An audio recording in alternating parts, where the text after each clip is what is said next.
How's it going, everybody? Thank you all so much for chiming in for the latest post-game show here in WardyNYM. I will be completely blunt. This will not be a long show today. This will probably be at most, I would say, a half hour or so. Depends on, obviously, viewership and everything that we'll be breaking down. But this is a game that all of us Mets fans, including myself, just want to go to bed and forget about, and hopefully them get themselves a nice bounce-back victory tomorrow. But yes, the Mets lost tonight 5-2 to the Arizona Diamondbacks. And right from the beginning, this was the flukiest game you could ever witnessed. So to everyone here in the live stream, thank you all so much for being here. I do appreciate it. I don't expect too many right now. And again, I don't blame you. This was such a stupid game on all fronts for not just the Mets, but for the D-backs too. And for people on replay, thank you so much for being here too. Make sure you smash that like and subscribe button. Help us get to 100 likes for our first short-term goal here in the show, and help us get a 15K subs for the next short-term goal here on WardyNYM, where we cover all things New York Mets wins and losses. And obviously, what we just witnessed, for all my viewers live right now especially, was such a stupid game that there really isn't much more that else needs to be said. You know, Trevor Williams get the start for the Mets. This would be a bullpen game, of course. Williams, who has been a starter plenty in his career, is more so a long reliever for the Mets now, facing off against Humberto Castellanos, who pitched 4 scoreless innings against the Mets back in the Mets' first homestand just 2 series ago. So this would be an interesting matchup. See how the Mets would do against Castellanos after he had their number the first time. And this game went in many ways in favor of the D-backs, and definitely went in favor of the Mets at times too, but they weren't able to take advantage of their opportunities. Just such a fluky one. We saw Trevor Williams. He got the start again. I don't even want to label him as a starter today, though, because it really was a bullpen game. As we saw, he just got worked right from the beginning. His location was off.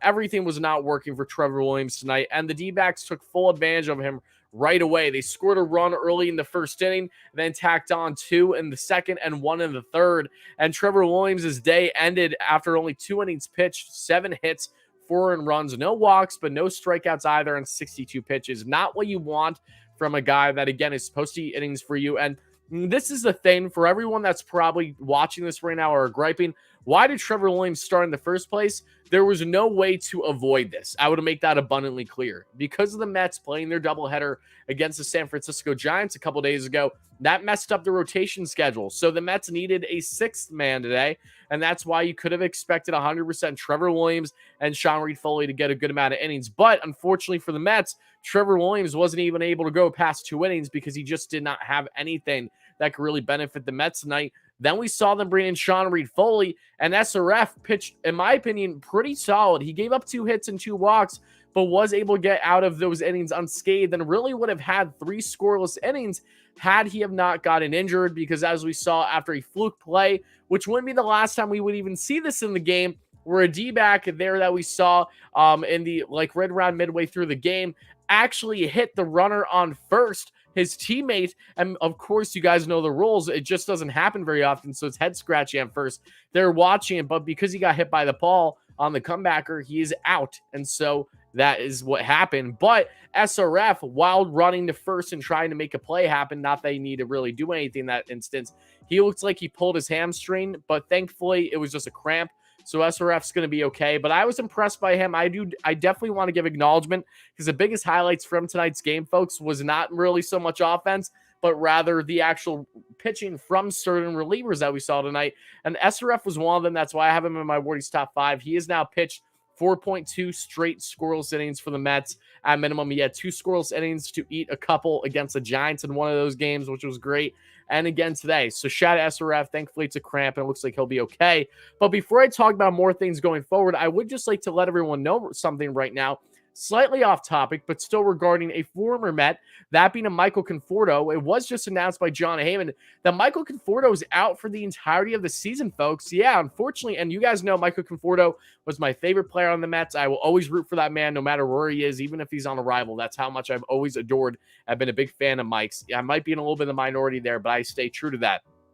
Regardless, though, Conforto had an injury, unfortunately, and back in January on his shoulder, and he just had successful surgery. So he'll be ready to go for spring training next year. But yeah, Michael, talk about the worst news possible.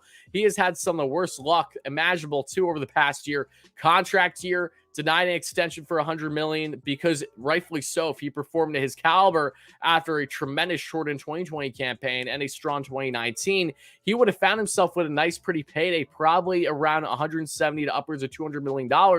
Had he have had a healthy and normal Michael Conforto year, that was the complete opposite of what transpired for him last season with his hamstring injury and just not hitting the ball well at all, like every other Met, because of how poor their approach was. So that didn't benefit him in the market at all. And now it looks like that, yes, he will not be playing baseball at all until next season. So I want to wish Michael Conforto a very speedy recovery, wish him the best. Absolutely. Just, again, terrible luck for him. Just absolutely. You could not have had worse luck than Michael Conforto over the past year. I mean, talking about going from a $100 million contract to who knows what kind of deal he'll hopefully get for his sake once he is available to play again next season. But again, going back to this game now, like I said, for the Mets, it was highlighted from some relief pitching because offensively for the Mets, they just could not do anything. You had Humberto Castellanos pitch a total of 9 straight scoreless innings against the Mets. Half of that was from his first start 2 series ago against the Mets at home in Citi Field. And then the second half was today. He did end up giving 2 earned runs once the reliever came in. But regardless, Humberto Castellanos, 5 innings pitched, only gave up 2 runs. And that really shut the Mets down. The Mets, like yesterday's game early on, were struggling to hit the fastball down the pipe and really struggled against the breaking ball. Humberto Castellanos has some nice breaking stuff between the changeup and the curve. And guys like Francisco Lindor and others, they were just not able to hit. Robinson Cano in the lineup today did absolutely nothing. I mean, he's becoming such an automatic out. Yes, he went 1 for 3 today, but that was just based off of flukiness. Had like a little dribbler in the infield that was a bad throw, and he got safe on first and then was able to advance to second just for him to be out because he himself got hit by a comebacker from a New York Met too. So it was just ridiculous. It was like the worst luck known to man. Both the D-backs and the Mets got out on the base pass by their own teammates, by comebackers. And this was just such a stupid game. I can't emphasize it enough. There was very little satisfaction in this one. Offensively for the Mets, the biggest standout was one of the 3 players I said to watch specifically for in this series because of how well he did in the previous D-backs series in part, and that was Jeff McNeil. Jeff had the best offensive day for the Mets by far, went 2 for 3 with that triple, which was nice, an RBI and a run scored. Then you look at other offensive production. Tomas Nido had himself an RBI, which was nice. And then you had Dom Smith, who did have himself a nice double and a run scored. But that really was it. Not much offense outside that. This was a frustrating game for the Mets, and they look to bounce back tomorrow. But before I start to answer your comments and questions in the live stream here soon, and for people on replay, make sure to let me know your thoughts down below. Continue smashing that like and subscribe on, folks, if you guys are enjoying the post-game show recap. Yes, there aren't many highlights that you're seeing here either, because like I said, there were very little highlights in this game for either side, and I wasn't going to make an entire reel of all, the errors and, what we saw with the type of bloop hitting and the hit by pitch by comebackers for outs. It was just so stupid, but I do want to address a donation before we go forward. Again, appreciate everybody. Just the fact that we have over 100 live viewers right now, really, it does mean a lot to me, because I know that naturally it's really difficult to want to, muster up and watch coverage after the Mets lose. Same way that it's difficult for me to muster up and want to talk about them after a loss like this, especially when they have a day game tomorrow, 4 p.m. Eastern time. So thankfully, we're going to be able to forget about this game rather quickly. Hopefully the Mets bounce back. And as long as they get that series W, that is all that ever matters. Yes, series sweeps are nice, especially against teams like the D-backs, but series victories are what is most important. Cano sucks. Cut him tonight. Having him in the lineup is 4 free outs. Like I said, Cano has not been playing well. He also played bad defensively. That led to a couple more runs scoring from the D-backs in this one, at least one more after they were up by 4 runs. And that was a hit off his glove because he was too shallow in the infield when the hit. Who was that from? Was it David Peralta or someone else? I'm forgetting. Got themselves an RBI because it went past Cano, hit his glove. But appreciate the donation, no less. Thank you so much for that, buddy. Hyped in the chat to you. But going back into this again a little bit on the game, guys. What did stand out to me, though, let's actually talk for a second about the lineup, how the batting order was, what I like, what I didn't like about this one. Brandon Nimmo 0 for 3 today. Had some nice at-bats, but just wasn't able to get enough done. Got a walk, though, because, of course, he did. Marte went 1 for 4. Marte, not a great day at the plate either. Francisco Lindor 1 for 3. Lindor doing what he normally does, get on base. He got on base twice. Had himself a walk, too. Pete Alonso 0 for 4, not a good day. Pete Alonso did not have a good day at the plate. Again, not just himself, but the majority of Mets hitters were just looking stupid from Roberto Castellanos, a man who's not even a true lock in the Diamondbacks rotation. He just has had the Mets number because, of course, he has. Eduardo Escobar 0 for 3 and a walk. A little surprised that Eddie hasn't done as much as what I would have expected him to do thus far in the series. But again, that just tells you that, baseball, you're going to have good and bad games. Dom Smith, Dom didn't have a terrible day at the plate. Didn't like him swinging first pitch when there were a couple guys on with 2 outs towards the end of the game. And then he, of course, got himself an out there rather quickly in the 9th, but he still went 1 for 4 with a double, a run scored. Because of that, Robbie Cano 1 for 3, but that shouldn't even really be a hit. That was so stupid what happened. The little dribbler in the infield, that really felt like a throwing error by whoever threw that pitch to first. And then Jeff McNeil, just talked about him. J.D. Davis had a pinch hit, and that was the final out there in the 9th, and then Tomas Nido. But going through the bullpen a little bit further, folks, we talked about Trevor Williams again, just did not have it. And what stood out to me about Trevor Williams today, folks, honestly, what stood out the most is the fact that it looks like Trevor Williams just increased his chances of being sent to AAA once the roster cuts kick in May 1st. The Mets, of course, have to narrow the roster from 28 to 26 players, so don't be surprised if you see the Mets part with Williams based on what he's done to this point, what his role will be on the team once Taijuan Walker is back. And Taijuan will be back Friday next week, folks, so he will not be ready in time for the St. Louis Cardinals series. He'll be ready for the series after that, which, of course, is the series in Philly that I will not be covering on the channel because I will be out of town next weekend for the entirety of the weekend. So my apologies in advance for that.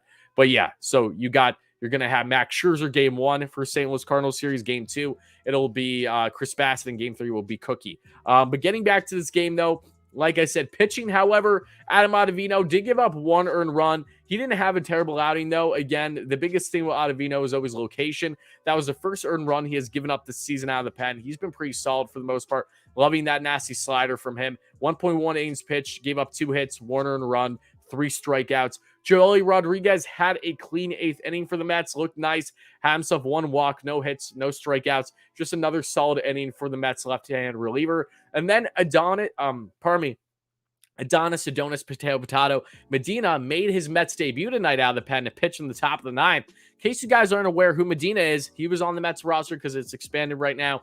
And 2, because he was acquired by the Mets back on April 8th for cash considerations from the Pittsburgh Pirates. He was originally deemed a top 100 prospect when he was up and coming in the early years, but Medina, who actually gave up a home run to Pete Alonso in the Futures game back a couple years ago during the All-Star break, he had himself a beautiful first outing as a New York Met. 3 strikeouts, struck out the side there in the top of the 9th.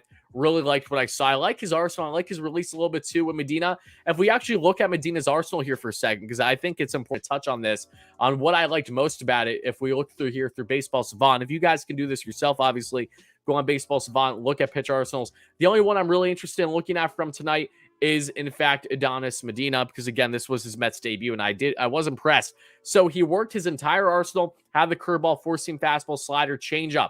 36% of his arsenal tonight was with that curveball. Had some nice movement on it for sure. Nice break, I should say. 100% on swing and misses. There was 1 swing and miss, though. Maxed out on 83 on the velo. Minimum was 79, and the average was 81. Four-seam fastball, 27% of his arsenal tonight for Medina. Had himself topping out at 95. Minimum on the velo was 90, and the average was 94. Slider, 23% of his arsenal, topped out 89. Minimum was 86. Average was 88. And then the changeup at 14%, only throwing it 3 times tonight.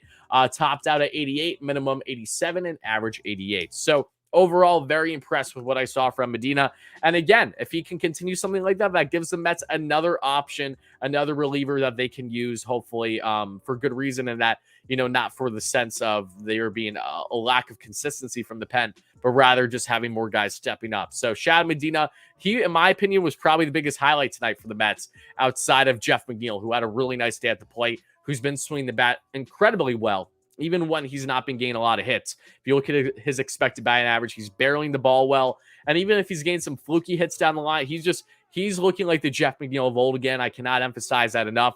And it's really refreshing to see the type of performance that he has done for the Mets to start out this season. But outside that, folks, there really isn't too much more that you really need to know about this game. So I'm going to start answering all your comments, questions here in a second in the live stream. To all my viewers in here, appreciate you guys. Continue smashing that like and subscribe on, folks, if you guys are enjoying this post-game coverage. I know it's after a loss. I know it's not fun, but trust me when I say the support is always appreciated. So thank you guys all so much for that. And then around the MLB too, this was just such a wacky day in baseball. You saw what, of course, happened between the Cubs and the Pirates. Looked like a Bears and Steelers games, even though that wouldn't happen. I'm a Steelers fan. They're better than the Bears. I'm sorry. But Cubs won 21-0 to the Pirates today. That was ridiculous. The Yankees walked off against the Guardians, and then the Yankees fans, being Yankees fans, threw trash on the field at the players, talked shit and threw trash on Quan after he hurt himself in the outfield. Classy organization. I expect nothing less. And then you also saw just some very interesting outings take place today in baseball as a whole. And for the Mets, this wasn't a pretty one. It was a frustrating one. And again, there really isn't too much more that needs to be said on that front. But for my viewers right now, watching on replay, this is where we'll be cutting things off, so stay tuned. We'll be live hopefully tomorrow, not 100%, but goals to be live for the post game of the series finale tomorrow. Games start around 4 p.m. Eastern time, so stay tuned for that around 7:30, 8 o'clock, whenever the game will end, as long as I'm available. I hopefully should be, though. But until then, make sure to smash those buttons as always. Hope you enjoy the content. And for my live viewers, I'll start answering your questions now. But for people on replay, this is where we'll be cutting things off. So as always, let's go Mets, and let's bounce back tomorrow.